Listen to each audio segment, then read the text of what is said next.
here in Nigeria, the state-owned oil company Nnpc officially released its audited financial statement for the year 2020. The third time it is doing so since established 44 years ago. With the development, the corporation has now joined other state-owned global oil concerns that publish the details of their operations to, among others, boost investors' confidence and enhance business transparency.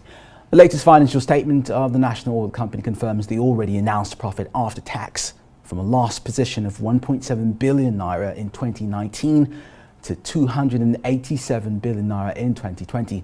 And Nnpc's total current assets increased by 18.7% compared with that of 2019, while its total current liabilities increased by 11.4% within the same period.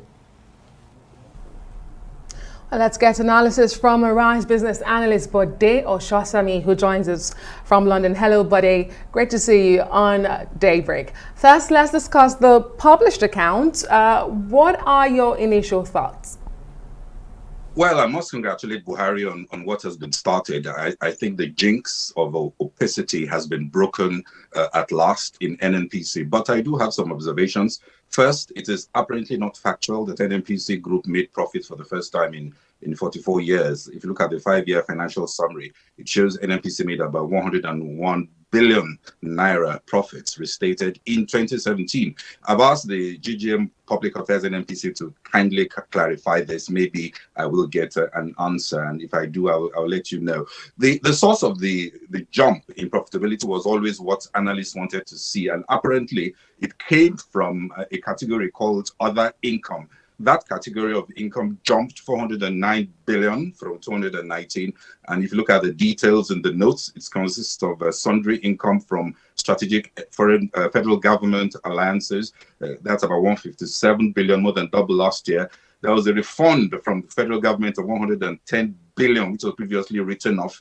Again, this is very unusual. We need to know why. And there's a one-time variation in crude stock, leading to income of 250 billion in 2020. And of course, there was nothing of this in 2019. So if you add up these numbers, you can see where how this profitability arose. What analysts normally would do would be to discount all these numbers out of the income to see what the sustainable capacity for income generation is before they form an opinion. The other thing that Nnpc, the auditors mentioned, was that Nnpc has a material going concern problem. If you look at the current liabilities, less current the assets, you have 4.6 trillion. That's like a deficit, negative working capital. If you look at the notes, however, what they have said is that the federal government is executing measures and procedures to enable the group to exist for the foreseeable future. In other words, just take these accounts as federal government accounts, and the federal government is going to make good whatever hole or whatever problem you see in the account. That means that until the federal government has fully said what it wants to do, nobody's going to give this account any attention. So my sense, there are other things. For example, there is a material foreign exchange translation reserve that has boosted shareholder equity. But it's a great start. The account raises certainly more questions than answers with several material, unusual, and exceptional items. But I hope to get some response from Nnpc on some of the issues that I had raised to them. Okay, but now we have the numbers from Nnpc, but how do they compare with peers?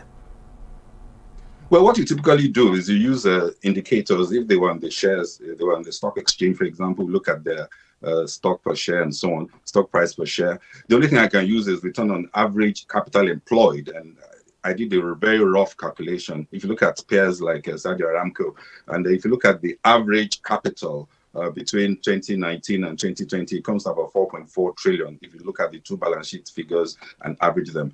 And then if you do return on capital using profits before income tax, which is 719 billion, the ROACE is about 16%, which is good.